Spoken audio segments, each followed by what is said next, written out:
Welcome, everyone. Thank you all for coming. This is a great turnout. I would like to welcome you all to the League of Women Voters of Salt Lake, and everything's falling off the podium. As you probably know, when you came in, you were hit up by the redistricting petition people. The League is very much involved in the redistricting petition, so we hope that you have, or at least will consider signing. This is simply to get redistricting on the ballot for an independent advisory commission, at which point they would offer their maps to the legislature, which then could say yes or no. This won't be on the ballot until next year, so it's well worth. We only have 115,000 signatures to get, so please add. Let's see, what else? We have unit meetings coming up. For those of you who are interested, you can go to our website. We are studying ranked choice voting. It's kind of difficult to understand. This is why we're studying it. So we welcome you to come to any of our unit meetings. They are listed on our website. You can go to any of those areas throughout the county. Do we have any other announcements? I think Carol Strawn over there has made gerrymandering cookies, just in case you want to take a bite out of redistricting. No, they're really lovely.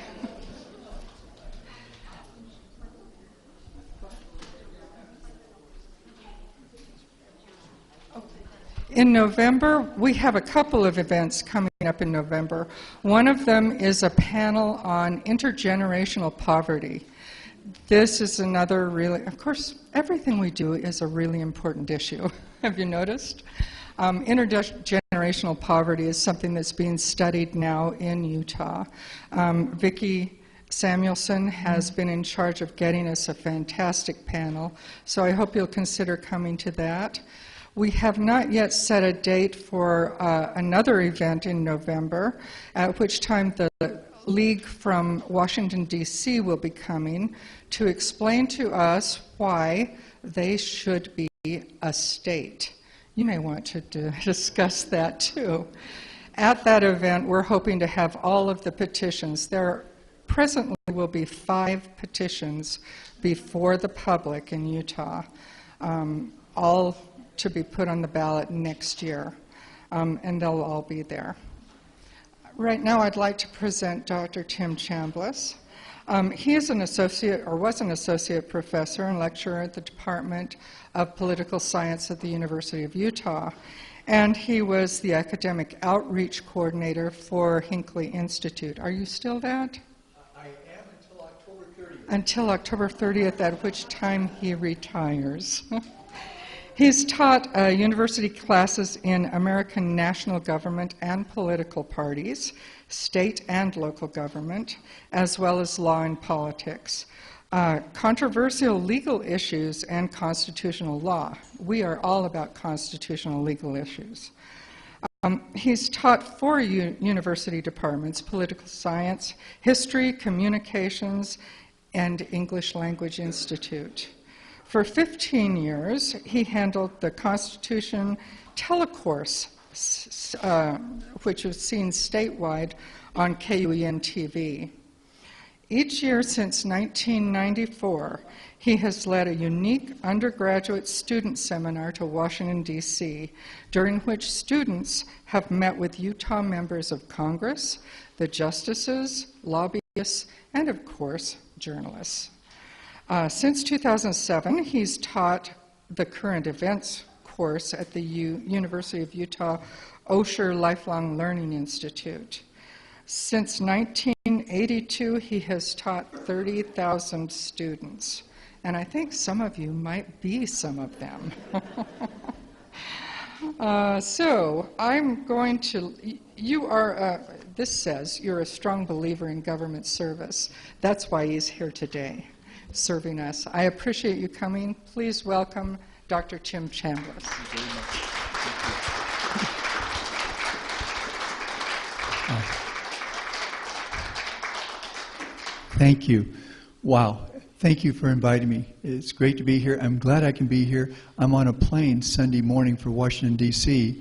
On my birthday, Monday, I'm going to have lunch with Rich Pyatt. You might remember him from Channel 5. He's been press secretary to Congresswoman Love. And I'm doing this in preparation for an excellent program that we're going to have May of next year, sponsored by KUER and Go Learn for news junkies in Washington, D.C. So maybe we can talk about that some more in just a little while. Let's talk about the U.S. Constitution, the basis for all U.S. law.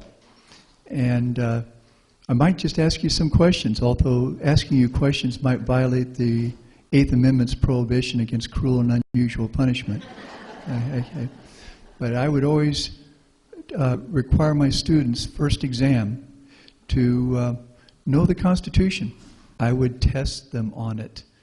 100 questions, multiple choice, A, B, C, D, E, the 7 articles, the 27 amendments, different aspects of those amendments in different sections of the Constitution itself.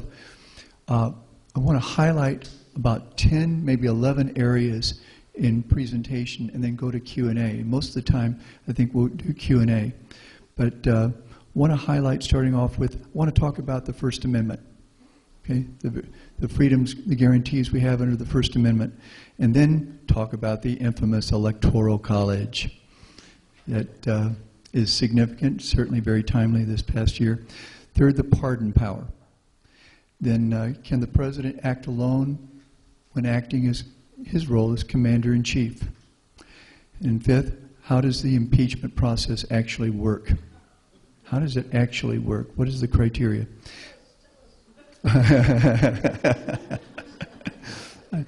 And then I want to talk about something called emoluments, an old word from 230 years ago. Okay?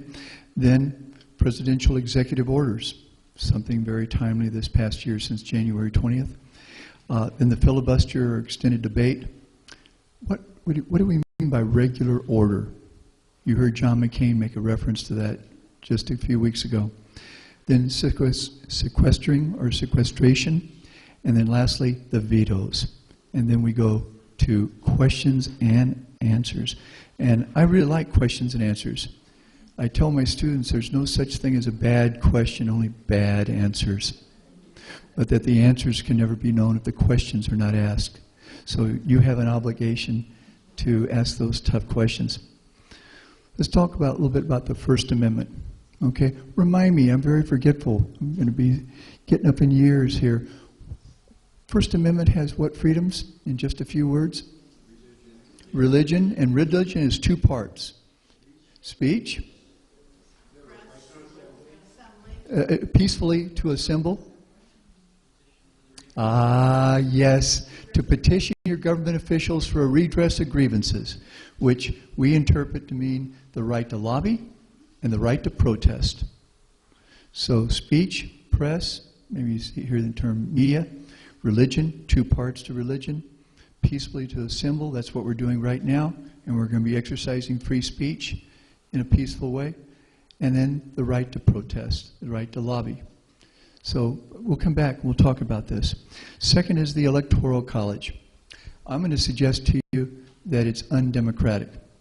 I'm going to suggest to you that it's the result of a bad compromise 230 years ago. Today is 2017. If we go back 230 years to 1787, you had a committee get together in Philadelphia, 55 individuals representing 12 states, not 13. Rhode Island could not agree who to send, so they agreed to send no one. Very quickly, 14 individuals who were there at the beginning left. So that over a period of 4 months, we were really dealing with a group of 41. And that meant that someone like Alexander Hamilton alone would be representing the state of New York whenever he voted. And eventually, to get a document that is compromised, that is to say, James Madison, the father of the Constitution, said that what we must accomplish a document, we must do it, compromise, compromise, and compromise without feeling compromised. With the threat of a civil war, possibly within New England, Shays' Rebellion, and then outside the English, the most powerful country in the world, surrounding the U.S., north, south, east, and west, even though an 8-year war had just ended. A second War of Independence was on the horizon. We'll call that the War of 1812. Very often I ask my students, when did the War of 1812 begin? And I get deer in the headlights. Okay. Okay. The Electoral College. The Electoral College, you remember this? It's a compromise to small states in order to get them to agree. Just like there was something called the 3/5 compromise, that will do away with as a result of a 4-year civil war. But the Electoral College we still have, because the Constitution as a committee approved it on a vote of 38-3. And in our history, since 1789, 1788 fall, we've had 45 presidents. The current president is the 45th. 5 times out of 45 times, the Electoral College has chosen the president. 5 times the individual who did not get the most votes won the election. This is very hard for me to explain to my international friends who are trying to understand democracy, Western-style democracy. How is it that the person who gets the most votes doesn't win the election? Someone who gets 2.9 million more votes isn't in the White House today.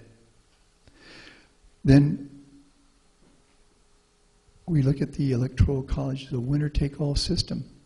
And I look at those numbers, 306 to 232 electoral votes. That's what we had last November 8th.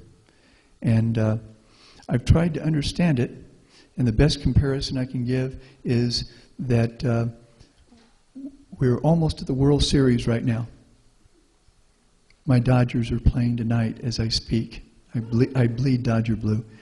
And I'm in good shape. Yeah?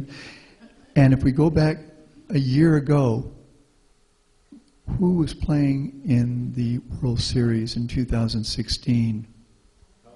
Chicago Cubs and the Cleveland, and I'm going to say Indians, although the hat I bought last July 5th in Cleveland has a big C on it and no symbol of a Native American. But that you remember. Next question is, who won? Cubs. How many games were played? 7. Very good. Now here's the question. How many runs did each team score?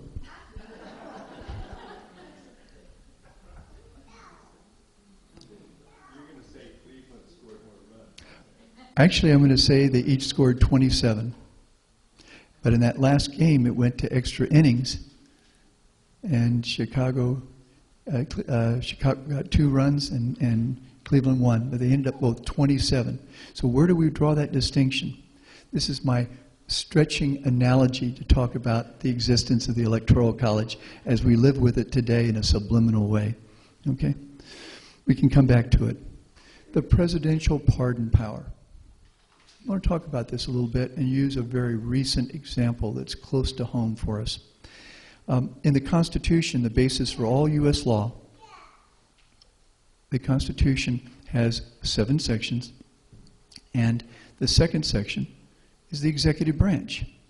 You probably remember this, the pardon power, Article 2, Section 2, Clause 1. Quote, the president shall have power to grant reprieves and pardons for offenses against the U.S. Okay? When have we seen this king-like authority issued? And by the way, we inherit this from 800 years ago. 1215, Runnymede, outside of London. Yeah, the Magna Carta, the Great Charter. Okay? So that concept goes back 8 centuries. 1795, there was a little rebellion out in Ohio. We'll call it the Whiskey Rebellion. And afterwards, some folks, this is significant in our history because it's the first time that a president ordered troops into a territory or a state. George Washington, a retired general, sends troops into Ohio to tell farmers to stop converting their corn into liquid form and selling it at a higher price than keeping it in solid vegetable form. There's some men arrested, and they're convicted of treason, and they're going to be executed, and George Washington will pardon them. 1795. 1858, we're in Utah. There was something happening in Utah in 1857, 1858. What do we call it? Utah War. The Utah War. The Utah War. And afterwards, as part of a negotiated settlement, President Buchanan pardoned Mormons after the Utah War. Otherwise, Brigham Young had talked about a scorched earth policy. He was going to burn this whole area down and move to San Bernardino, if you know where San Bernardino is. Okay. 1921, after World War I, President Harding pardoned Eugene V. Debs. Eugene V. Debs was a socialist opposed to World War I. He was opposed to the conscription, the draft, the Espionage Act of 1917. In prison in 1912, he got 8% of the popular vote while in prison. Eugene V. Debs. President Harding pardons him in 1921. You jump ahead now half a century in 1971. Remember Jimmy Hoffa? We don't know where Jimmy Hoffa really is. But President Nixon, getting ready to campaign for re-election, pardoned the leader of the largest labor union in the country, the Teamster Union, not the AFL-CIO, but the Teamsters. Pardoned him.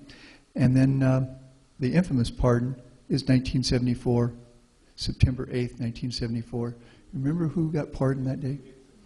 Richard Nixon. He had not been indicted, tried, convicted, but he received a presidential pardon. Jerry Ford will say this is the #1 reason why he'll lose the election in 1976. And we know that 1 month after the pardon, Leon Jaworski, the special prosecutor, was going to indict private citizen Richard Nixon, which would have been unprecedented in our history.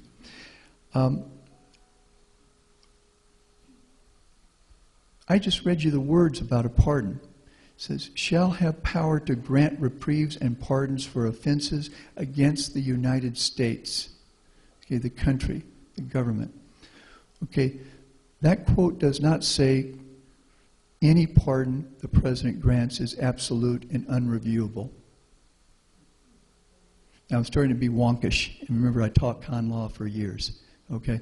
But it's an important point because Chief Justice William Howard Taft will put forth the idea that a pardon recipient can be sued because he or she systematically violated individual constitutional rights. And I'm thinking about that because of Arizona. South of us, right above the northern border from Mexico. And the question is, can a presidential pardon be reversed? Answer is, it's unprecedented, but I think it's possible. Why am I bringing it up? Because earlier this year, a politician who was also a sheriff of a county in which the largest city in the state of Arizona resides, was convicted for criminally defying a federal court order to stop detaining immigrants on his suspicion that these folks had entered the country illegally. And I thought about this because when I'm driving up from San Diego into Southern California, they just wave me right through. But I suspect if I was a person of color, that they'd have me pulled over to the side and they'd be checking the trunk and so forth. Well, I'm talking about a fellow named Joseph Arpaio. And after being convicted, but still having the matter being tried, being appealed, on August 25th, President Trump pardoned Joseph Arpaio. Pardoned him, and yet Arpaio is doing something very interesting. He is continuing to appeal his federal conviction. He wants the conviction vacated. And on October 4th, this month, federal judge Susan Bolton upheld the pardon of President Trump but therefore the ACLU, which was the plaintiff, the complaining party, lost. But she did not rule on Arpaio's request to vacate the conviction. So on his record, he was convicted, but he received a pardon. Now think it through. If you accept a pardon, what is the inference? That you're guilty, that you did something wrong. Okay. So he accepted the pardon, but he wants it vacated. Now, I've thought about that in comparison to a fellow named Richard Nixon, who 3 years after he left the White House, remember August 9th, 1974, on national television being interviewed by David Frost, Richard Nixon said, of course, if the president does it, it is not against the law. This is 3 years after being forced to resign. He still had that mindset. And remember, when Nixon resigned, 25% of Americans polled thought Nixon should still continue as president, and that included my parents. We had some lively discussions at this. Let's talk about impeachment for a moment. Impeachment, it appears 4 times in the U.S. Constitution. A peaceful, nonviolent way to remove a corrupt or incompetent government official. Impeachment appears 4 times. Women, woman. Anywhere to be found? No. Political parties, class I've taught for years? No. Education, nowhere to be found. Impeachment, 4 times. So, what's the definition of impeachment? If it appears 4 times in the Constitution, and the Constitution is the basis for all U.S. law, what's the definition? What's the criteria? And I heard that comment earlier, and here I come with regard to the specifics. If you look at the very end of the second article, okay, the executive branch, Article 2, Section 4, the Constitution says the criteria for the peaceful, nonviolent removal of a corrupt or incompetent government official is treason, bribery, or high crimes and misdemeanors. Treason, bribery, or high crimes and misdemeanors. It doesn't say personality, style. It doesn't say in terms of positions, differing positions on public policy issues. So, differences on politics? No. Personality? No. Treason? Yes. Bribery? Yes. High crimes and misdemeanors. Okay? This is where folks can maybe have differing opinions. Now, the precedent I go to is not Andrew Johnson, remember the vice president after Abraham Lincoln, who was brought up on an impeachment trial and survived by 1 vote. The so-called radical black Republicans in Congress wanted the Tennessee Democrat out. They didn't want him in power, and there were 13 political charges brought up, and he was able to survive by 1 vote. And I'm not going to talk about Bill Clinton. You remember 1999, there were 4 charges. There, 2 impeachment charges. The Republican Party knew they didn't have the votes to begin with, but it was a political theater. It was very theatrical. But let's look at Richard Nixon. Richard Nixon is the person I would compare to the current occupant in the White House. Richard Nixon had barely lost the election in 1960. He barely wins it in 1968. Remember, Hubert Humphrey, George Wallace, and himself. And the election's not settled until 7 a.m. the morning after the night before. They've been counting votes all night. Nixon will want re-election. I'm going to suggest to you the Watergate scandal started not on June 17th, Friday night, Saturday morning of 1972. It started right after the election. In fact, arguably, the Watergate scandal started before the election in 1968 because of interference on the part of Nixon to interfere with the ongoing negotiations for peace during the war in Vietnam. Maybe we can talk about that in more detail if you want.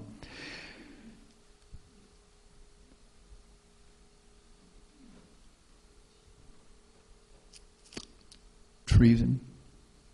Nixon was not involved with treason. Bribery is a stretch. High crimes and misdemeanors, yes. The form, lying to everyone. The press, the public, the Congress, the court, lying to everybody. Okay. I'm going to suggest to you the current president is testing in an unprecedented way the criteria for impeachment. That is to say, treason, and we'd like to talk to Robert Mueller, but he's got other things he's doing right now. So we'll have to talk to Robert Mueller later. But as director of the FBI for 12 years, he knows something about the law. Bribery. I'm going to suggest to you that every day since January 20th, this condition with regard to emoluments has been a violation of law. In May, I stood out in front of a hotel by an old post office on Pennsylvania Avenue. I couldn't bring myself to go in, but I stood there outside and looked at it. Realized a lot of folks were going into that place and someone was profiting from it. High crimes and misdemeanors. If we use the basis of Nixon and lying, well, I've lost count. I don't have enough fingers and toes multiplied 4 or 5 times to talk about inconsistencies, untruths, and just out lies. But we can talk about that maybe during Q&A. Anybody concerned about the status of being Commander-in-Chief?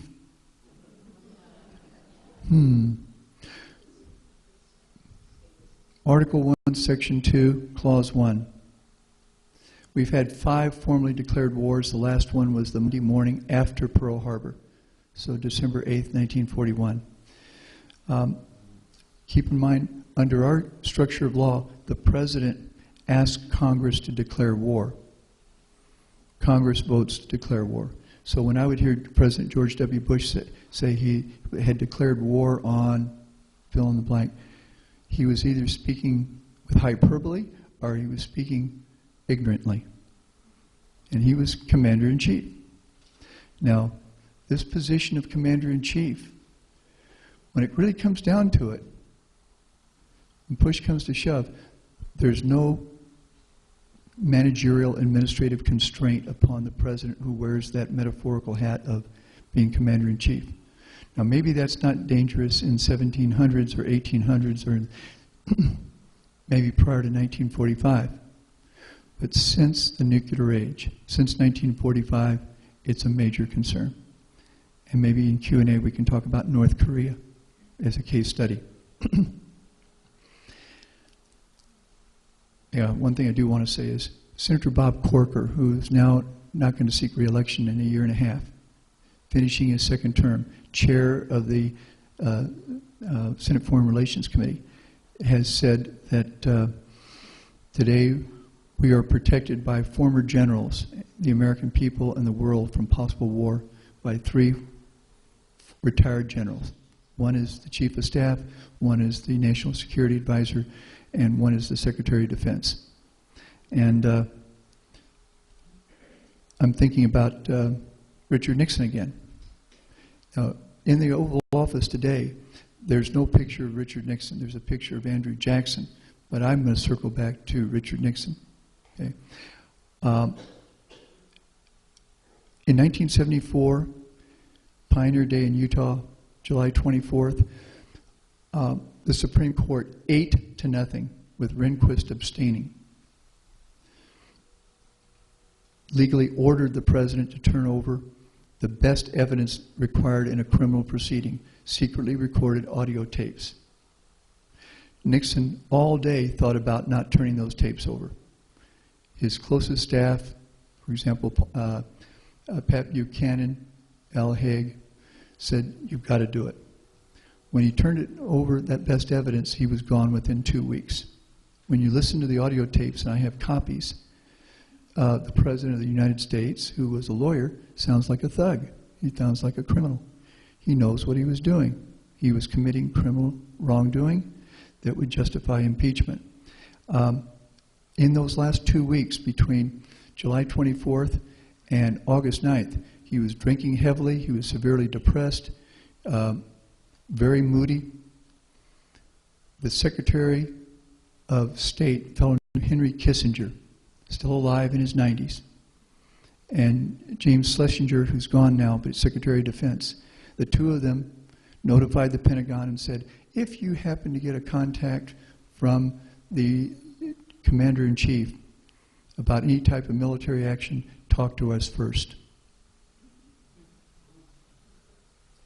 But you won't find that in the Constitution. But that was the pragmatic approach they took. Remember, was the Vietnam War still going on? Was the Cold War still going on? So that's how this matter of an unstable commander-in-chief was handled 43 years ago. Emoluments. Gifts of financial favors. Article 1, Section 9, Clause 8. I'll read this to you. No person holding any office of profit or trust shall, without consent of the Congress, accept of any present emolument, office or title, or any kind whatever, from any king, prince, or foreign state. Article 2, Section 1, Clause 7. Quote, the President, during the period in which he shall have been elected, shall not receive within that period any other emolument from the United States or any of them, which means individual states themselves. Okay? October 17th. Was that 2 days ago? October 17th in New York City, our largest city, our financial capital, a federal court had its first hearing to decide if a trial should begin to address this constitutional question. The question is about the current president and whether or not he's been violating since January 20th the emoluments clause in Article 1 and Article 2. Back on January 23rd, 3 days after January 20th, which was Inauguration Day, a lawsuit was filed in New York City by an organization called CREW, C-R-E-W, Citizens for Responsibility and Ethics. And these are the plaintiffs. Who are the complaining parties? An association of restaurants and workers in New York City, an events booker of events in Washington, D.C., and an owner of a number of hotels and restaurants in New York City. Who's the defendant? The Justice Department, headed by a fellow named Jeff Sessions. Okay? Question, do critics of President Trump have legal standing to sue? That was the question addressed yesterday and today. First off, in a case like this, you have to have standing. Do you have a case or controversy? Do you have, is this a significant case? Are there two adversarial parties? So they're going to determine that. If indeed standing to sue is granted, then they're going to have to define what emolument is, because we're in 2017, we're not in 1787. So what constitutes a gift, a present, and from whom? Okay? King, prince, not so much we're concerned with, but a foreign state. And can that be intangible? Not quantifiable, but intangible, like agreements. A fundamental question is, can a democracy survive if a president assumes office while seeking financial gain and using wealth to persuade? Repeat that to you again. Can a democracy survive if a president assumes office while seeking financial gain and using wealth to persuade? Admittedly, the current president is getting wealthy from the people who are enjoying his restaurants, his hotels, so forth, maybe the Trump Tower in downtown Manhattan, because of who he is and the power he has access to.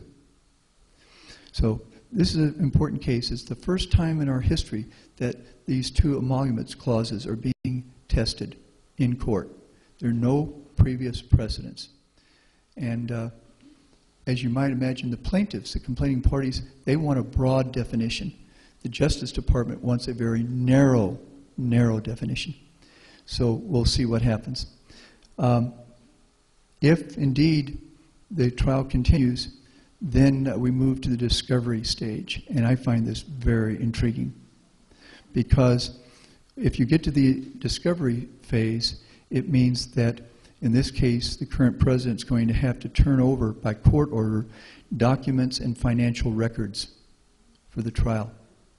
He's going to have to turn over business records, potentially his tax returns, foreign government payments, and state government payments, things that he promised he would do during the campaign and has decided, since he entered the Oval Office, not to do so. Okay, I'll move from this to executive orders. Have you heard about executive orders? Okay. You have a gentleman in the White House who says he has done more as president than any other president ever in our history. When I test my students on the most significant presidents and the least significant presidents, we talk about probably Abraham Lincoln. I'm talking off surveys of constitutional scholars, political scientists, constitutional historians, and this has been compiled by C-SPAN.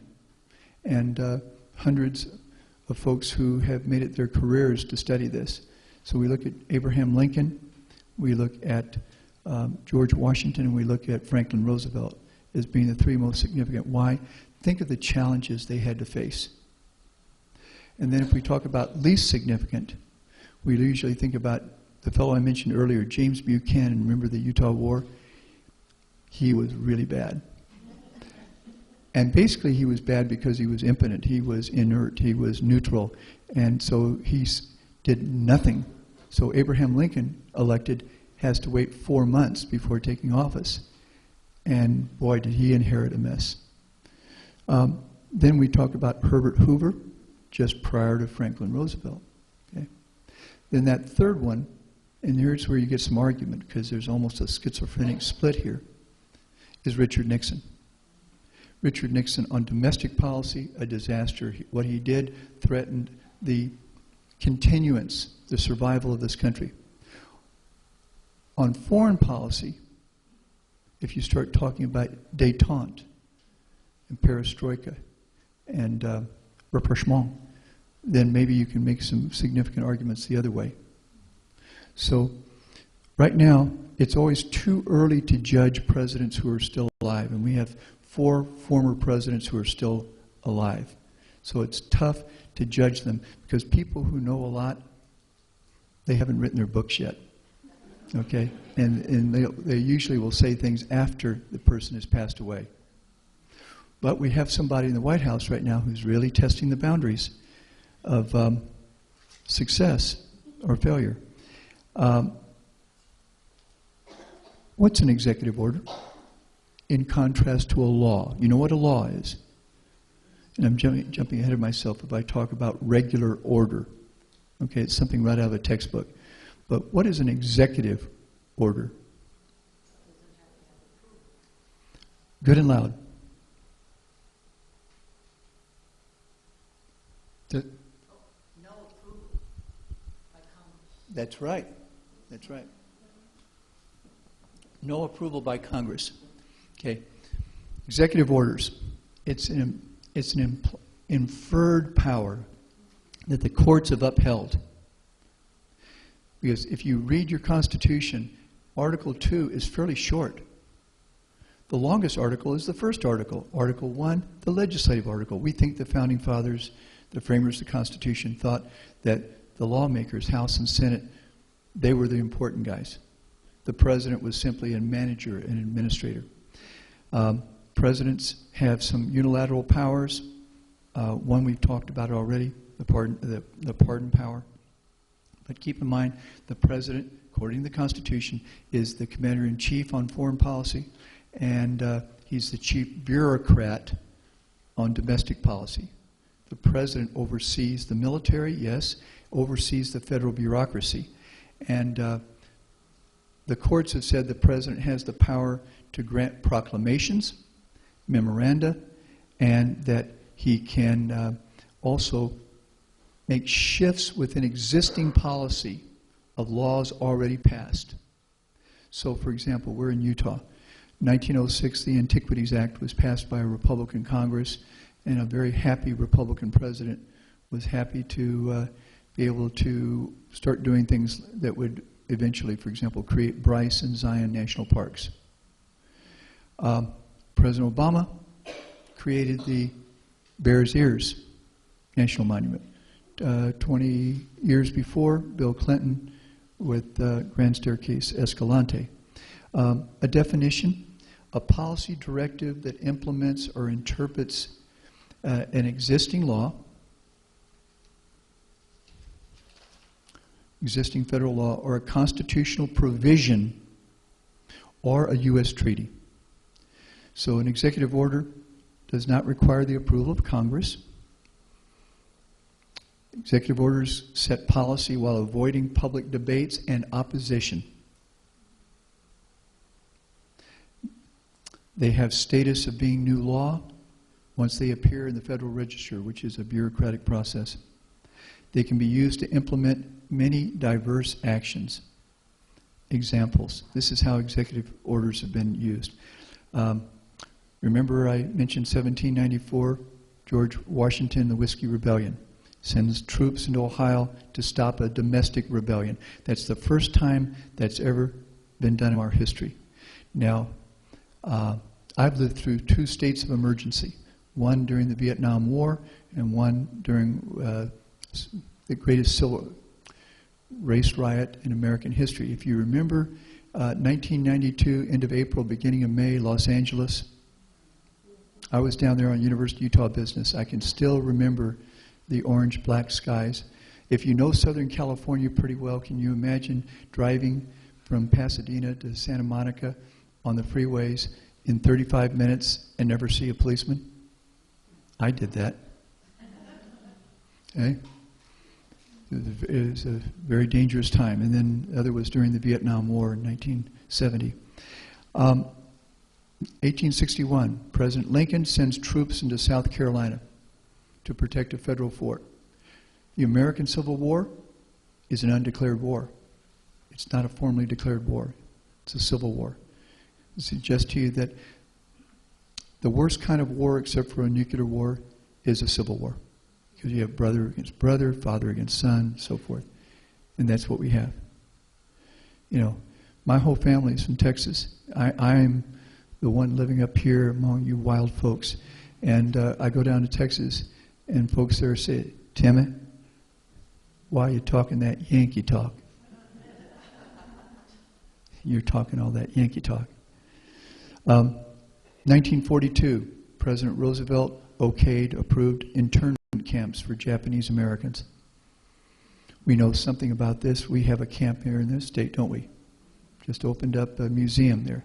I've spent a lot of time in Japan. My daughter-in-law is from Japan, and I am a grandpa of a young lady who speaks to me both in Japanese and English.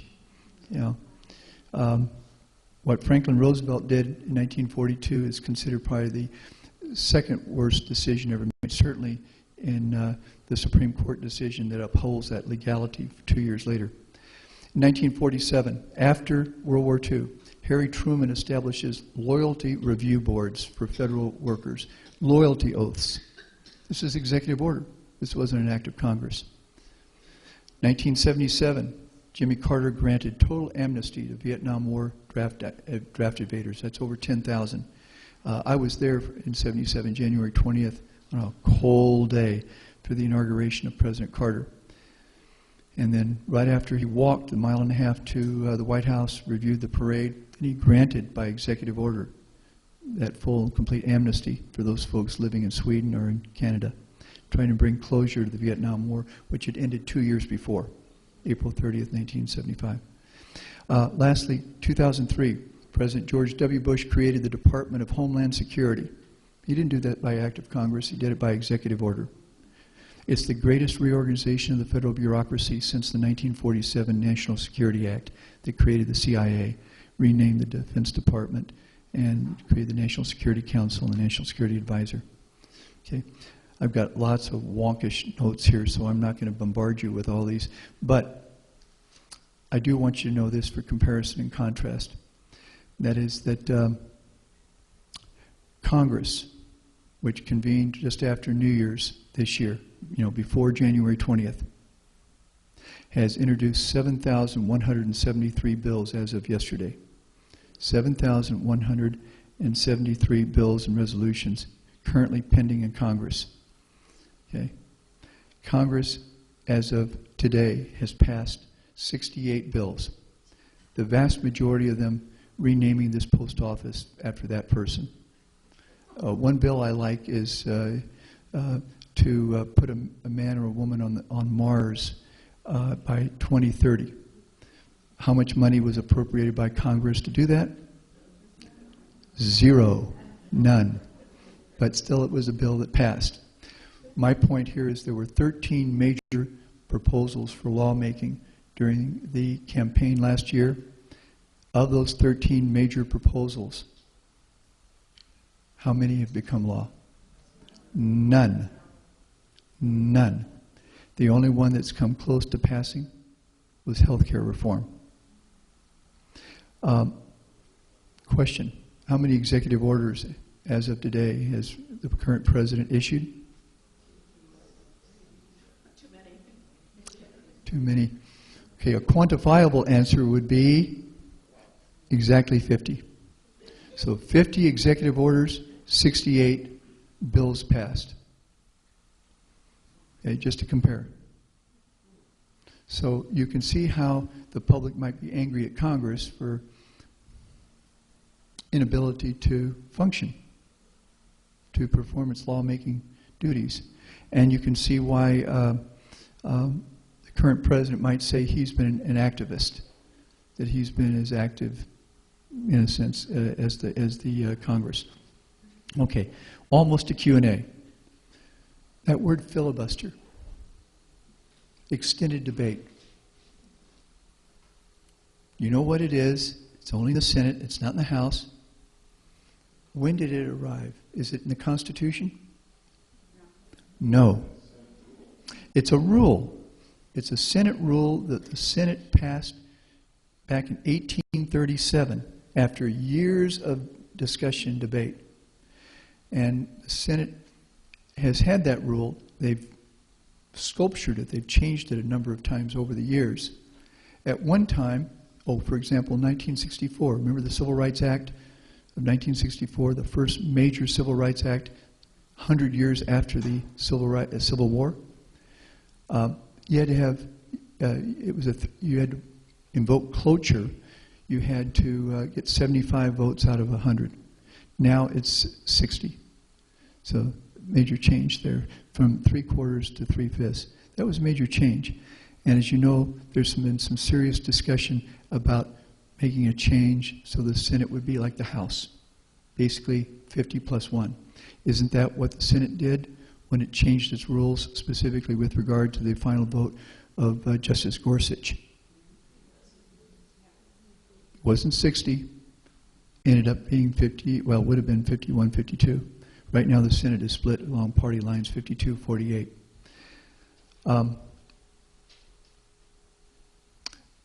Cloture, when you shut down the filibuster extended debate, when was it invoked? The year that the U.S. entered the European War, the war to end wars, World War I, the First World War. In order to get something done to try to deal with this war in which the U.S. was entering a war that was already underway for 3 years, they had to break the filibuster of those who were opposed to entry, and so you have the cloture rule. Okay, regular order, I kind of alluded to it. Remember your textbook. How does a bill become a law? Remember the little cartoon that you may have seen? Okay, okay. You can submit an idea for a law to your House member or senator, okay? Your House member or your senator. And then that'll be written up in legalese. It'll be introduced to the House, introduced in the Senate, money bills in the House, foreign policy bills in the Senate. It's assigned by leadership to a standing committee. It goes to a subcommittee. It's going to have to come through a subcommittee process. You mark up a bill, edit it, then the standing committee, and if it approves, gets approval from the subcommittee and standing committee on to the floor for House floor action and Senate floor action. It has to pass in identical forms. We'll call that regular order.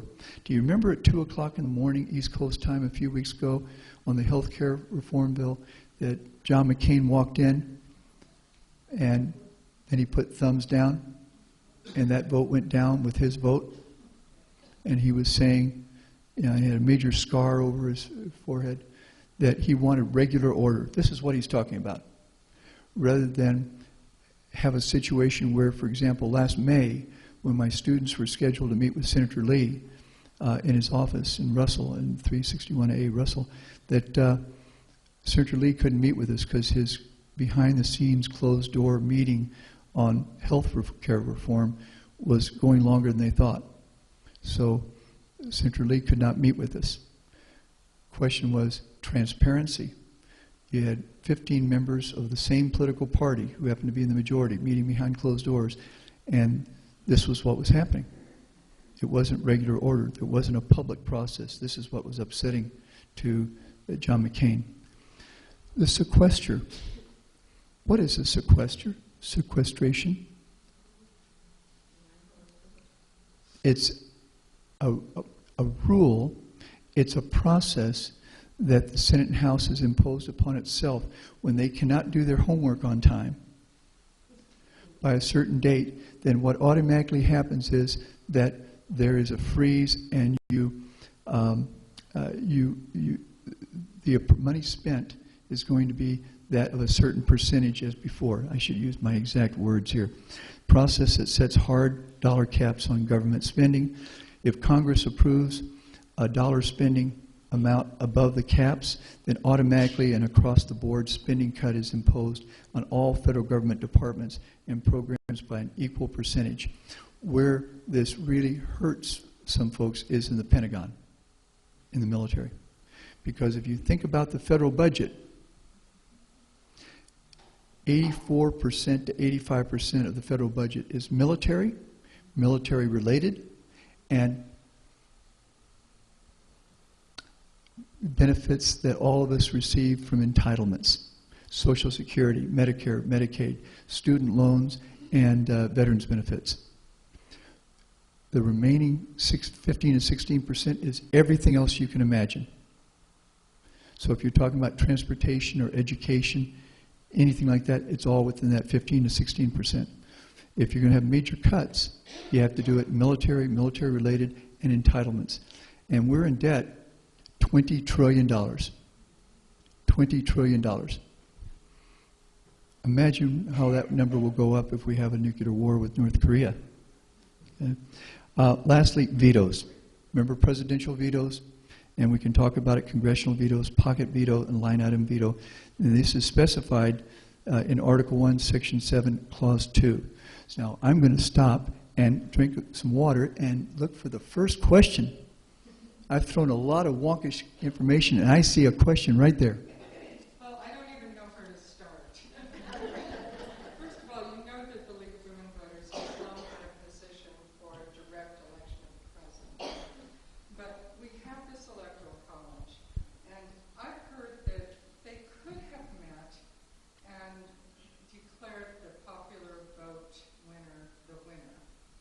Why haven't they ever done this? Talking about they being The Electoral College. okay? And keep in mind, who are the electors? The electors? Remember, the Electoral College is not Westminster College. So, yeah, so to be an elector, and it's specified in the Constitution, okay? This is it's like an appointment, a temporary appointment, in which they meet around the second week of December. Years ago, you had to meet in person. Now with modern technology, it's a teleconference. So who are the electors? It's only a person for a one-time performance. Okay, it has to be a person who is not a federal government official, a person who doesn't hold any position in the federal government. It cannot be a House member or senator. It's usually a person chosen by now the political parties, prominent political parties. Give you an example. 1996, when Clinton was reelected, defeating Dole, something like 49, 41, and then 9% for Ross Perot. I had a camera crew from Channel 9, because I was doing my Constitution telecourse, up at the state capitol for the counting of Utah's, at that time, 5 electoral votes. Remember, winner-take-all system. And I remember Chris Cannon, who had just defeated Bill Orton, but he was still private citizen Chris Cannon. He was not Congressman Chris Cannon. He came up to me and said, you know, Bob Dole's too liberal for me. I'd vote no if I could. Olene Walker was the lieutenant governor and by definition then and today the state state elections officer. She heard that. She came over to him and said, Chris, I'm going to have to replace you if you have ideas of not voting the way the voters of Utah did. Winner take all. Bob Dole would get all 5 Utah's electoral votes. So with that in mind, Chris Cannon voted for Bob Dole, even though he didn't want to, but because he was an appointed elector for that one occasion. So really, I'm going to suggest to you, electors really don't have that much power. The way we have to resolve this, we can either do it fully, completely by constitutional amendment, but that's a hard process. We've had over 11,000 proposed constitutional amendments, and we have how many? 27. And remember, the first 10 grouped together, because there were more proposals, grouped together collectively as 10, the Bill of Rights. That's 1791, December 15th. So since 1791, December 15th, we've had 17 more. The last one was 1992, and it was actually a proposal by James Madison way back when. And that one simply is that if someone like Mike Lee is elected to the Senate, he cannot, and he votes for a pay raise, he cannot receive that pay raise until he's reelected. That was a big issue at the beginning of the Republic, and that's our last one, 1992. So we have 27 amendments. So if you hear something like the Equal Rights Amendment or the budget, Balanced Budget Amendment, those are proposals. Proposals. So constitutional amendment, you can do it incrementally, and we have 2 case studies, Maine and Nebraska. Best example this last time around was Maine. Maine has, every state has two senators. Maine has 2 House members. And Maine and Nebraska, by congressional district, the candidate for president who gets the most votes gets that 1 vote from that individual congressional district. So, in Maine, last November 8th, Hillary Clinton got the most votes overall in the state of Maine, but in the 2nd congressional district, the one that's to the north, that's much more in the woods, more rural, her opponent got more votes in that district than she did. So he got 1 vote, she got 3. Instead of 4, she got 3 from Maine. So in other words, what I'm saying to you is incrementally we could move in that direction. It's hard getting a constitutional amendment approved. Very difficult. Yes, please. Would that electoral college change then be state by state, where the states set the increments or the winner take all? Yeah. And that would be a constitutional convention in each state. Okay. Now, each state with a state legislative body can make that decision. Utah could change its rules. But I don't imagine the Utah State Legislature is going to do that. But you can see that at least there's 2 examples now of where incrementally we could make progress that way. You want to follow up? Don't you think that one of the main reasons why there is no big push to change or get rid of the electoral college is because it suits candidates where they can focus their campaigns to garner votes? Mm-hmm. Yes, and I would say also, historically, of the 5 out of 45 candidates who have won in the Electoral College after not getting the most votes were members of the Republican Party. In the one time it was arguably the Democratic Party was really 1824, and that was really the Democratic Republicans. You had 4 candidates who were all self-identified as Democratic Republicans, hyphenated. And that was supposedly during the era of good feelings. It was really the era of bad feelings, but era of good feelings. So you had 4 Democratic Republicans running, and Andrew Jackson barely missed getting a majority of the electoral votes. And his supporters won the House and Senate. When the matter went to the House of Representatives, where each state, this is in the Constitution, Article 1, each state has 1 vote, like Wyoming would have 1 vote, California would have 1 vote. John Quincy Adams won because he was someone the delegates felt more comfortable with rather than that rowdy guy, Andy Jackson. So for 4 years, John Quincy Adams was president as a Democratic Republican, but life was hell for him. And I should say that in the textbooks, it usually refers to John Quincy Adams as a failure as president. I always thought he did a pretty good job. His proposals, for example, I wish we had meters rather than yards. That was his proposal. And also a national military academy. That came after his presidency. And a national highway, national interstate highway system. Smithsonian Museum, a national museum. These are his ideas. So when I take my students on a tour of the old House of Representatives, now called Statuary Hall, and sometimes, like in PBS NewsHour interviews, you'll see Statuary Hall in the background. I always take them over to his desk, where the disc in the floor is there. It has his name because of former House members that became presidents. They have those discs, like former Congressman Abraham Lincoln and former Congressman John Quincy Adams, who together opposed U.S. entry into the Mexican War. And I bring that up because my students know nothing about the Mexican War except my Latino students. You're sitting on land that was Mexican land until we stole it from the Mexicans. So, there.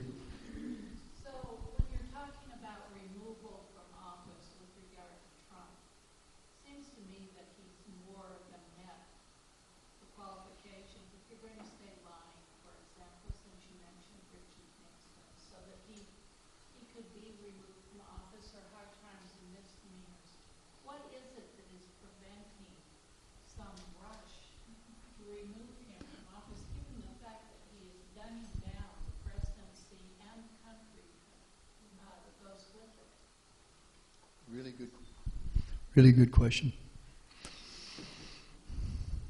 We're waiting for the methodical investigation to conclude with Robert Mueller. He's got at least 15 very well-respected lawyers who are investigators, especially with money. And remember, Robert Mueller is in the same position that Archibald Cox was back in 1973. And I've had this hand shook hands with Archie Cox. And you remember the Saturday Night Massacre, October 20th, 1973. And that really, really starts to bring the downfall to Richard Nixon. Now, I think just yesterday or the day before, the current president said he was not planning to fire or try to fire the special counsel, but that he wished that the whole investigation would end. I'm sure he would like the investigation to end, because it's going to lead to his downfall. Not his personality, not his differences on public policy issues. It's going to be treason, bribery, high crimes and misdemeanors, lying. That's what's going to bring him down. Now, why aren't the Democrats, Congresswoman Waters from South Central has been out in front since the beginning, but the Democrats know that with the current president, the Republican agenda is not going to be enacted. Not going to happen. Not unless there's a lot of compromises, which might happen if Pence is suddenly Vice President Pence becomes President Pence, you're going to see a lot of things sail through the House and Senate that the Democratic Party would not like to have. Therefore, they're looking ahead to November next year. And really, I'm going to suggest to you, as we saw last night with Ben McAdams, the midterm election campaign for 2018 is well underway now. And there's a fellow named Bannon who's really helping the Democrats in his own curious way. So, I would suggest that combination of the ongoing investigation, which is methodical. Remember, he's an FBI director for 12 years. Okay, the FBI, in contrast to the CIA, FBI methodically moves towards building a case in which they can win. Whereas the CIA, and I've taken my students to Langley a lot of times since '94, they're out for information. They're not interested in going to trial. You know, they want information that they can plot strategies. So, so I would suggest that every day is an ongoing drama. Here, yes, follow up. So how do you see Mitch McConnell and his relationship or running the Republican Party, if you want to make that argument, that he has a chokehold on how the Republican Party... He was elected in '84. Senator Bennett, and I worked with Senator Bennett for 4 years on a wonderful Hinckley Institute seminar, said to me that, and Senator Bennett held a leadership position under Mitch McConnell. Senator Bennett said that Mitch McConnell told him that he wanted to be majority leader. And when the opportunity presented itself, he had been extracting promises, IOUs in a sense, from Republican colleagues. You know, quid pro quos. I scratch your back, you scratch my back. Okay, so what? And so he started over 2 years ahead of time anticipating an opening as majority leader, and he got it. He was so much more methodical, but so was a fellow named Lyndon Johnson, who was elected to the Senate in '48, and then when in '53, in his first term, he became Senate Majority Leader. But it might have been because Lyndon Johnson knew where the cash was, all that Texas oil money, oil and gas money. But Mitch McConnell knows the rules, right down to the bureaucratic details. I sat in the gallery last year for several hours, and I watched Harry Reid and Mitch McConnell. They were masterful with the rules. You know, and you couldn't tell from C-SPAN because the TV cameras can't move. You know, you'd think the whole place was filled. You know, but they were, you know, going through the bureaucratic process of lawmaking, so my suggestion is he's probably going to be there for a while because he has so many IOUs. Also, who is the Secretary of Labor? I think it's the Secretary of Labor. His wife, Korean American, his wife. See, he's very well connected. A lot of folks, you know, have favors. Just like, you know who the scheduling person is for President Trump is Senator Hatch's former chief of staff. You know, the traffic cop, the person who keeps the schedule. So, yes. Hand over here.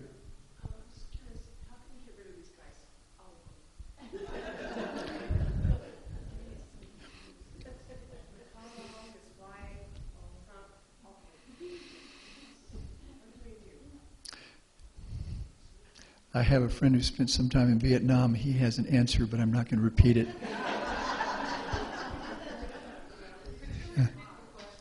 The answer is how to remove the people who are in power right now. And the answer is, in a peaceful, traditional, governmental way, we have a process called elections. But that requires people to register and vote. And you know, and you are all about doing that. You know, and think about all the years in the past, going up back to about 1984 or 88, that you handled the presidential debates, until that was basically taken away by the two major political parties who wanted to keep control, because it was all about control of the two big parties. But it comes down to power, and the way you remove them is by everybody registering and then voting. I was in Australia 4 years ago, and there in Australia, which is a continent nation, everybody's required to vote, register and vote. And if you don't, you get dinged financially, just like you're expected to pay your taxes. You know, to me, it's basic good citizenship. So when I preach the gospel of registering and voting to my large classes and find out that they've got other things on their mind, you know, they've got this, which is almost a drug. Or they're thinking about her or him, or Facebook, social media, or, and this is a real problem, we now have more non-traditional students than traditional students. You know, the definitions have flip-flopped, okay? My kids right out of Judge Memorial went to school, my son to Texas, my daughter went to Utah, and they finished in 4 years. That's the tradition. Now that's the untraditional.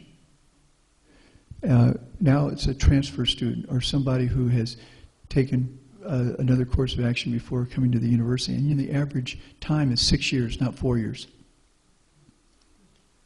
So that there are definite changes. Well, so many of my students are students, employees, parents, and spouses.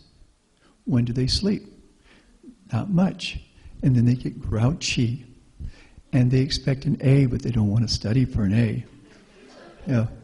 But they'll complain and moan and groan, to try to get the A. And then some of them cheat, which is illegal.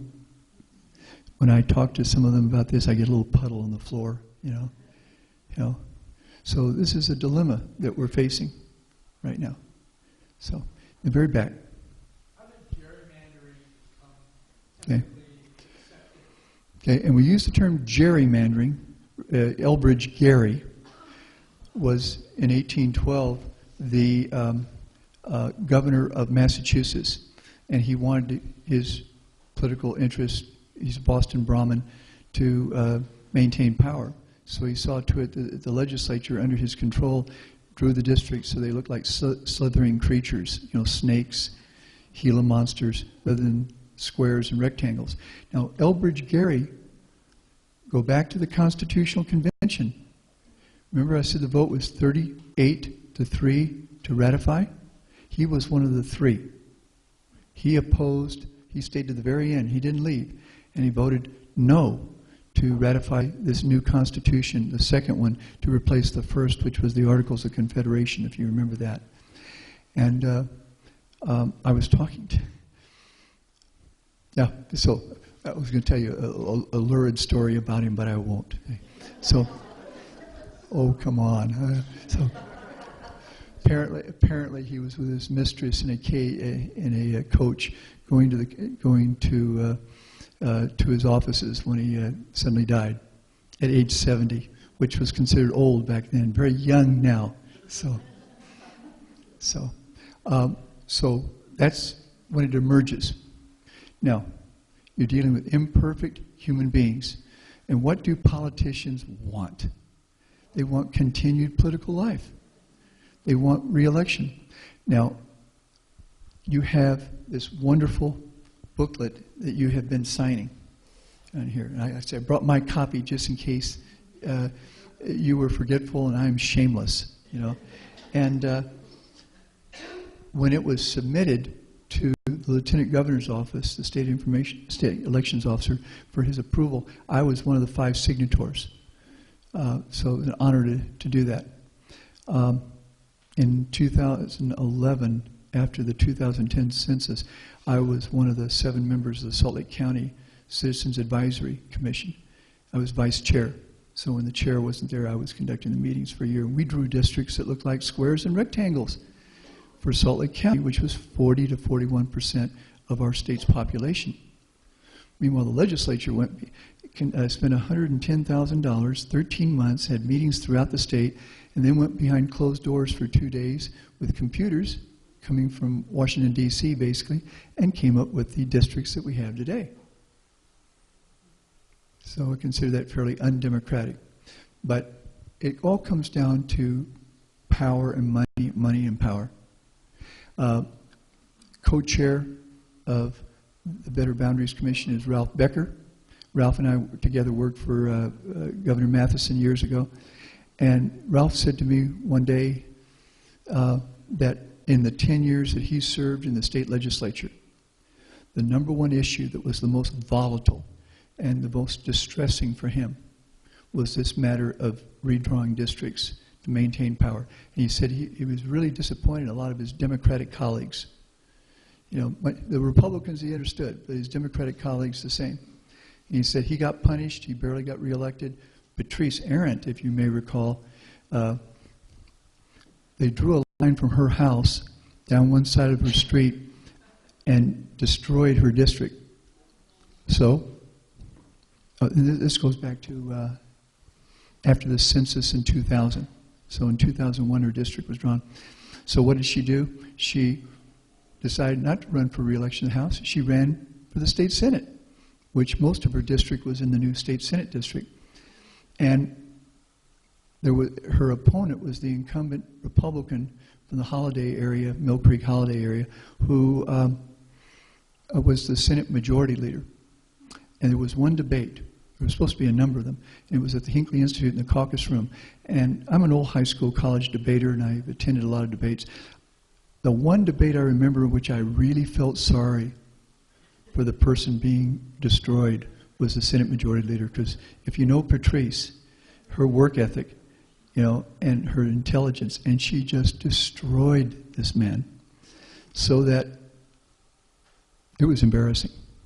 It was embarrassing because she had all the Senate and House bill numbers memorized and everything, and he was blindsided. He thought he was the incumbent. He was going to win election easily against a woman who was a woman, a Democrat, and Jewish. You know, and that was the first and last debate, and she won 60-40. So you can do it in Utah. You can do it in Utah. Yes, please. Oh, you know what? I always look for the new hand, and I'll come back to you, okay? Can you give us some perspective? I'm sure you can. This just looks like a terrible crisis to us in royaldom, the federal system right now. Have we ever been in this much trouble and gotten out of it? In my lifetime, I've never seen our country as divided as this. Now, I remember something called the Vietnam War, the Civil Rights Movement. I went to the high school Jackie Robinson went to, so I was a minority. The Vietnam War, my dad was a pilot in the European theater, and we'd have some conversations in which the veins in our foreheads would come out. And then, of course, there was Richard Nixon and Watergate. And I was an intern on Capitol Hill and a staffer for Congressman Wayne Owens, who was on the House Judiciary Committee. So those are three examples of when the country was very divided on those public policy issues. In my lifetime, I've never seen us so divided. And the fact is, it's a very dangerous world, not just for the possibility of nuclear weapons, but also look at the immigration crisis. We haven't seen a migration crisis since the 1945, 46, 47 end of World War II. Just about 2 years ago, I was in Italy. I saw a lot of folks in Italy who didn't look like they were born and raised in Italy, but they had made it to Italy. And in June, I was in Germany and Austria and Czech Republic, and the same thing. Very close to Greece. Very close, and of course, we just have a new leader, 31 years old, elected in Austria, and this is bringing up some hardcore issues. Because remember, desperate people, as Thoreau said, desperate people will do desperate things. Now, people in the world, if they are free, really free, legally and illegally, where are they going to come? They come here. They come here. We're the third most populous country in the world after China and India. And we have about 30% of the world's natural wealth. We have life pretty good here, yet we've got a few problems. Boy, I've been in places where people have some real problems. Desperation. So we have the potential for two unstable people in North Korea and the U.S. to put us in a nuclear war. And we also have desperate people in the world. And then the conflicts. I spent some time in Venezuela. I wouldn't be surprised to wake up any morning and hear that there's civil war in the streets of Caracas and Maracaibo. You know, that's not too far away from the Florida Keys. You know, and so I'll stop here. Like I say, I just, in my awareness, and like I say, I'm a baby boomer. You know, and oldest of 5. So I had a lot of conversations with my dad about the world and traveled a little bit. And I say, things are scary. And we should be very alarmed. That doesn't mean you shouldn't try to have a good night's sleep. You know, the best wealth is health. So, yes? Can you tell us something good about Citizens United and about its future? That it was peacefully decided. 5-4, January 2010. You asked for something good about it. This is enough to drive a man to drink here.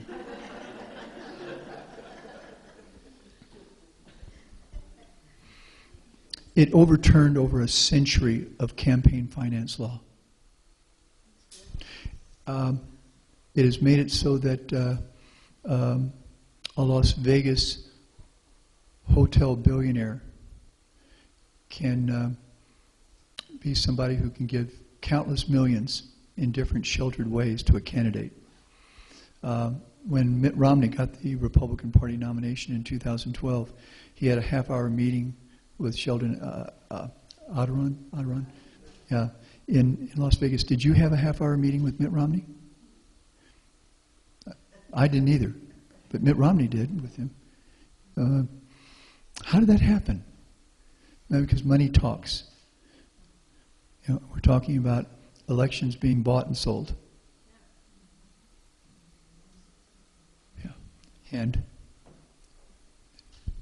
What about the problem with the voting and the believability of the outcomes? It seems as if people are almost afraid to vote now because they think the machines don't actually work correctly. okay. Try to make this a short answer. If we go back to 2000, remember Bush versus Gore?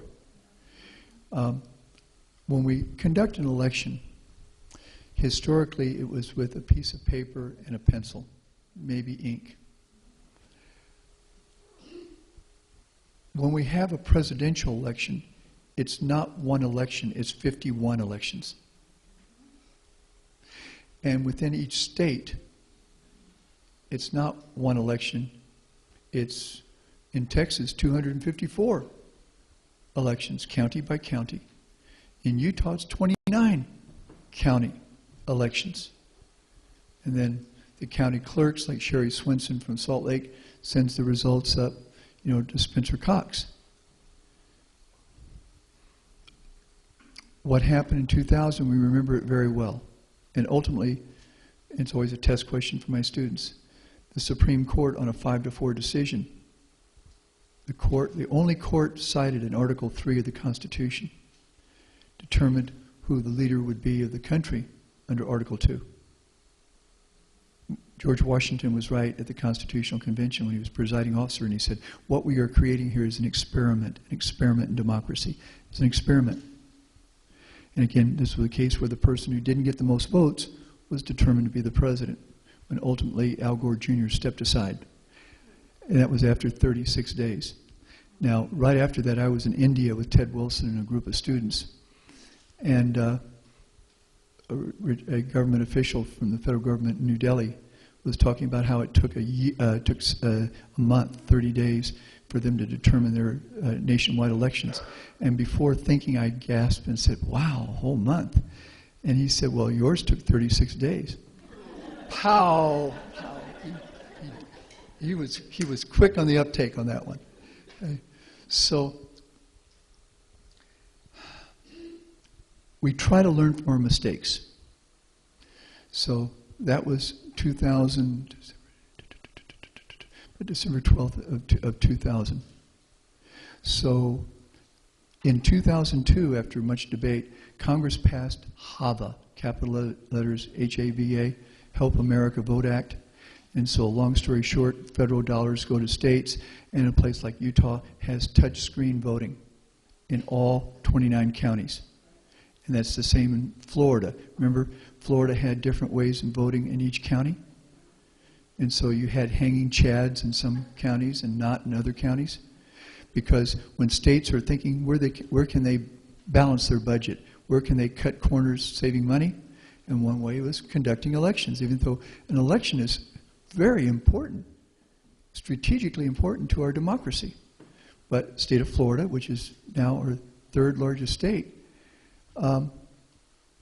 was caught in that dilemma. So here we are in a situation still trying to determine what is a fair and open election.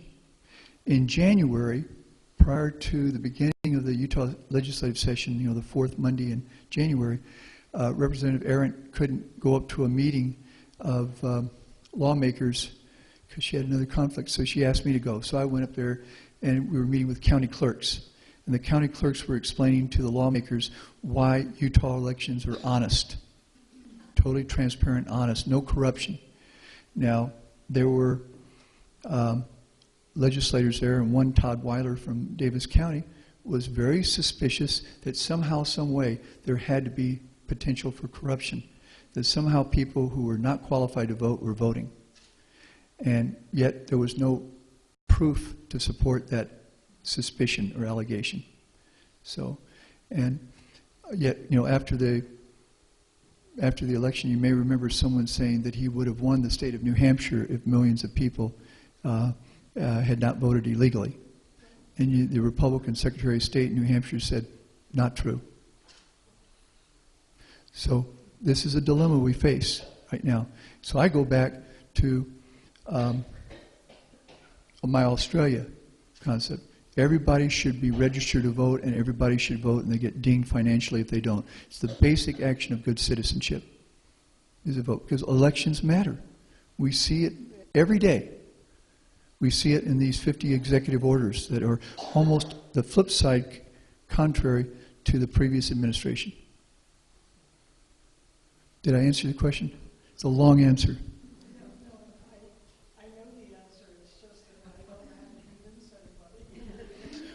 Well, if I were Shogun, dictator, king, so forth, I'd have certain ways to do it. Yeah. There was right there. Can we talk about the Second Amendment and how it's being interpreted these days? I have a dachshund at home, so that's my quick answer to the Second Amendment. Okay. The Supreme Court had stayed away from this issue until 1939 and then revisited it in 2009 and 2010. So that now, as a result, we have more guns in our country than we have people. We have about 326 million people. We have more than that number of guns. Tonight's Thursday night. Saturday at 1:30, I'm going to be alone in the University of Utah football stadium with 46,000 other people. That's the number of people we lose each year to suicides and homicides by guns. More people die of suicides than homicides each year with a gun. We average more than one mass killing a day. A mass killing with a gun is 4 or more people a day. We average more than one mass killing a day with a gun. Statistic, I remember, I'm not sure if it's true now, is that 1 out of 43 times a person inside his apartment, his home, his condo, with a gun protects himself from the bad guy. 1 out of 43 times. 42 out of 43 times, it's the lover's quarrel. It's the husband and wife who have a disagreement. It's the kid, Danny Mays, that I remember in elementary school, who killed his best friend because they were playing Russian roulette. It's the daughter of my medical doctor who delivered my daughter, who his own daughter, home alone, found the key to the lockbox and got access to a gun, loaded it, and shot herself in the abdomen after 7 years suffering with migraine headaches. So she put herself out of her misery in a terrible way. So these are data. Oh, veterans. We lose 22 veterans a day to guns. Suicides. The dachshund? My dachshund is eternally vigilant. She barks at me when I come home. I had this I-thou conversation with her about the fact that I pay for her dog food. But she still feels it's her role to let everybody know that there is somebody entering the house. So, most burglaries occur during the daytime, not at nighttime, when people are not home. So, anyway, I've got all these numbers in my head, they're just flashing on the screen. But when I talk to my students about it and they raise the question of gun control, I stop them right there and say, no, think problem solution. And that's what the Second Amendment's really about. Think problem solution. Think problem, gun violence. And I just gave you some numbers to illustrate gun violence. Possible solutions, one is gun control. I like the one that goes back to when I was a little kid in Houston, and we had 2 television stations. And they had these Flash Gordon serials that my father watched during the Great Depression. And you'd have the guy with a ray gun. A ray gun? Now, the purpose is to immobilize somebody. Nothing invasive. No one's not going to be killed. But you immobilize the person. Person overheats, wants to strip off clothes, can't do anything. Immobilized. That's my solution. And you would say, oh, that's science fiction, Tim. But I know, going back to 1973, that the Pentagon, doing its R&D, has been working on it that long, at least 44 years. They haven't come up with something yet. Oh, they have tasers, tasers. But people die with tasers, don't they? They can die. And this is magic, isn't it? Who would have thought somebody who dropped out of college and working part-time in an apple orchard would come up with this? Boy, do I underutilize it. I have to talk to my granddaughter about, she's almost 32 months, about how to use this fully. She's called Japan before. But the law says that you can own a person, an individual person can own a gun in the District of Columbia or in an individual state. We're out in the West. This state, to an extent, was settled with the use of a gun. I'm just thinking there's got to be a better way for law enforcement and for individual citizens to behave and not have the mass killings that we have. Didn't we just have one either yesterday or today in the suburbs of Maryland, in the suburbs of Washington, D.C.? And you get to a point where you're almost numb. You almost take it in stride, like, oh, this is routine. It shouldn't be routine. I have had international students live in my home since 1980, 22 different countries. This year, for a month, a medical doctor from Ghana, that was last month. The month before, a medical doctor from Egypt, who was studying at the University of Utah to figure out how to find new ways for brain tumors.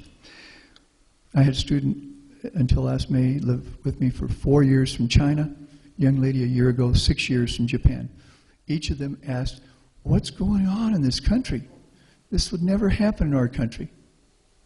These mass killings. And it's hard for me to explain it to them, just like it's hard for me to explain why the winner of the election doesn't win the election. There's some anomalies here. So I saw there was a hand over here, and then I'll circle back. Yeah. Well, there are 4 sections to it. Which one are you interested in? It was ratified in 1967, January. It took that long, more than 3 years after John Kennedy's death, to come up with the 25th Amendment. And we have used it, the first time we used it was actually October 10th, 1973, Thursday. Spiro T. Agnew, remember him? Yeah, during the Watergate scandal. And he said he would not resign if indicted, and then he went into Baltimore, into federal court with his lawyer, and pleaded no contest, to tax evasion. Remember Al Capone? Tax evasion. Tax evasion on what? The cash that he took in brown paper bags during the years that he was governor, which continued to come to him in the White House, because he was giving special favors to building contractors in Maryland. And he could have spent the rest of his life in federal prison. But the 25th Amendment allowed him an out. He could resign peacefully and stay out of prison, pay $100,000 back in back taxes, 3 years unsupervised probation. But all that evidence, 44 legal pages, had to be published so you could see that he was on the take. And the reason why he was allowed to get off through the 25th Amendment was because Richard Nixon was going through his own scandal. Can you imagine during the Cold War and the Vietnam War to have the president and the vice president both going under investigations? That was the crisis we faced. It was amazing.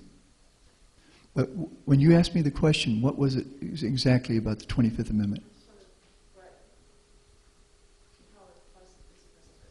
How does it apply to this particular president? He could die. And I mean that seriously. He is my height. I'm 6'2" and shrinking. I wanted to be 6'7", but my 6'5" father married a 5'2" woman. Big mistake. Big mistake. When you're trying to swing between forward and guard, it's just a big mistake. And he's my height, and he's 75 pounds heavier than I am. And he doesn't sleep well, and he has a fairly abrasive temper. So you put those factors together, and he's 71. So I don't rule that out. I've run this by my medical doctor friends, and they say, don't rule it out. Here today, dead tomorrow. And so if that were to happen, Vice President Pence would take office under the 25th Amendment. That's also specified in Article 2 of the Constitution, but the 25th Amendment is much more clear in terms of presidential disability. What if the president lives, but he's disabled? Okay. I'm a desperate man. I'll use movies when, if I can't pull up a quick historical fact. The movie The American President. It's cute, it's kind of funny, and it uses the 25th Amendment. If you saw that movie. So, yes. You mentioned the United States being the third most Populous. wealthy, No, we're the wealthiest. We have about 30% of the world's estimated wealth. Well, we look at the size of this country, and we're basically the size of China and the size of Canada. And then we look at our natural resources. We are really, as a nation, very blessed with natural resources. Well, as a result, it makes us the wealthiest country in the world. Yeah, basically anything that's in the ground. Okay? But we also have a strategic location. We're not too far north, not too far south. We have a climate that's very attractive most of the year. Most of the year. I'm thinking about the underground resources not being so much of a blessing anymore. Well, you have some folks in the legislature who are trying to find a way to pay bills without raising taxes, without assigning a head tax on folks with large families. By the way, I proposed this years ago when I was an intern. Boy, they could have thrown me out of the building, you know. I thought it was pretty logical, you know. Pay for what you produce. And so we're not going to have a head tax. We're not going to increase the utility franchise taxes. Fossil fuels, we're not going to do that. So what do? Let's sue the federal government, win, and dig up the ground, and we'll find what's ever underneath the ground, and that will pay our bills. I'm simplifying it, but that's what I've heard, and that's what I've been told. That there's a lot of vast wealth underneath the ground. So, well, you know, and remember, let's see, we're in this valley. Isn't there a copper mine up there? And wasn't there silver over there? And there's gold out in Lindar Hills somewhere. Oh, in the Great Salt Lake? Let's go mine that. When you fly into this valley, you see the Great Salt Lake with different colors. And when you stand at Dead Horse Point and look out at this beautiful panorama, you still see something that's man-made. So, yes, please. So, what do you think about the two-party system? Good or bad? And if it's not so good, the future of other possibilities. Okay. Two-party system. The debate last night. I'm so glad Jim Bennett was one of 8 candidates, but the third one barely allowed by the commission to participate in the debate. Thank you. So, and I thought he was very articulate in explaining his public policy positions, but also his strategic position between the established Democratic and Republican parties. Since the 1790s, we've had 71 political parties in which candidates were formal candidates, paid money to be candidates, and received votes as candidates. 71 different political parties. We think of the Democratic Party, which was the old, it emerged as the anti-federalist, became the Democratic Republicans, and then in 1832 they have a national convention. Democratic Party. We think of the Republican Party today is not the part of the Democratic Republican Party of 1824. It emerges as an anti-slavery party in 1854 in response to the Kansas-Nebraska Act being passed. The chief sponsor was a fellow named Stephen Douglas. And so you have some folks like a former member of the Whig Party, tall, lanky guy, no beard, from Illinois, who joins this new political party called the Republican Party. And lo and behold, in 1856, the newly created Republican Party, anti-slavery party. That's not to say they're supportive of abolition. They just don't want they want slavery to spread. You have a lot of racists in the Republican Party. But John C. Fremont almost wins the election. He's a war hero, Mexican War. Then in 1860, Abe Lincoln wins. No sooner is he in office than his old political rival from the Senate race in 1858 in Illinois, Stephen Douglas, dies. So Abraham Lincoln, to honor his old political rival from Illinois, named some military camp way out west somewhere after Stephen Douglas. You think back on recent times when in 1996, 1992, 1980, we had 4 major candidates running. But historically what has happened is the Democratic Party and the Republican Party have absorbed the main reasons for this independent party to rise and to continue to exist. Preempts if you want, co-ops if you want. And so if you don't, and very often a new movement has benefits but then suffers from only having a leader and not having broad infrastructure. Ross Perot comes out here in 1992 twice, so I followed him around twice. Got a bumper sticker that says Ross the Boss, which my son loves because his name is Ross. So it went right on his door. You know. And so we're in this dilemma that Jim Bennett was articulating last night. I thought he did the best in the debate last night. You know, total eye contact, spoke with passion and compassion, and knowledgeable on the issues. Pardon me? But he won't win. But this time around, he probably won't win.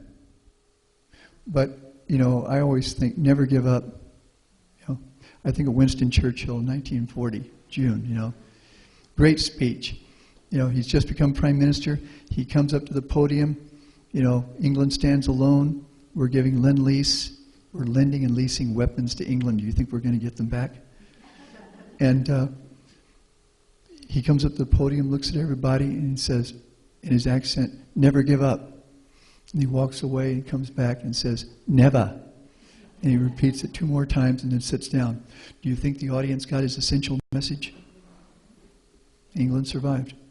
So I always I'm an optimist by nature. I have to be. Otherwise, the suicide count would increase seriously. You're right.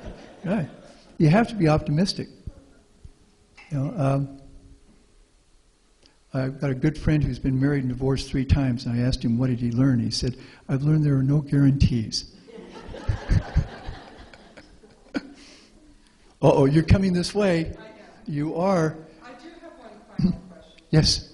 Why do you personally think the redistricting petition is important for Utah? Wow. Do we have another 2 hours? I'll sit down. I believe in democracy. I believe we should have a system where elected officials remember that they're public servants and not our masters. I believe that public officials, elected officials, should be chosen by the voters, and they should not be allowed to choose their voters. The voters should choose them in a free, competitive election.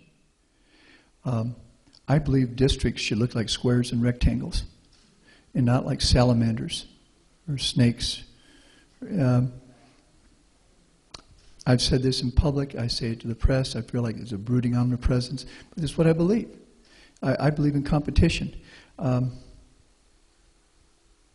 I grew up in a southern, evangelical, racist, right-wing conservative Republican family in downtown Houston, Texas, in the Heights. You know, and like I say, I'm the only one up here with you Yankees. You know. And I just, you know, having played sports, I believe in competition. And having played team sports, I believe in teamwork. I think that what the League is doing, what this initiative is all about, is really important to our democracy. You never give up. And if the time comes when we feel like the situation is hopeless and we cannot change, then boy, there's some Kool-Aid we can mix, you know. But that's my feeling. That's why I'm on my 3rd booklet. You know, I'm on my 3rd booklet. So thank you.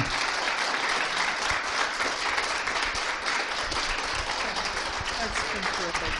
Yeah. Thank you so much. This was incredible, and of course we could go on another couple of hours. We won't. I think if you'd like to speak, yes? I was going to say, Carol, want to come up? One of the songs I like, Mick Jagger, I think he's going to sing. Start me up and I never stop, never stop. Okay. Well, I was hoping you would sing. Carol, come on up for a minute. Don't leave quiet. I do want to say that we have several gentlemen in the audience. You are all welcome to become members of the League of Women Voters.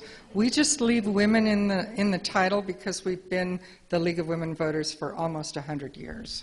So, Carol. I think some of you heard me mention at our recent orientation meeting that way back in my early life, I took a class. It was called the Nixon Years, and it was from this gentleman. And I think now you understand why that course meant so much to me and why he holds me in the palm of his hand still. So thank you for being with us tonight, Professor Chambless. You know, that was 1975. I know.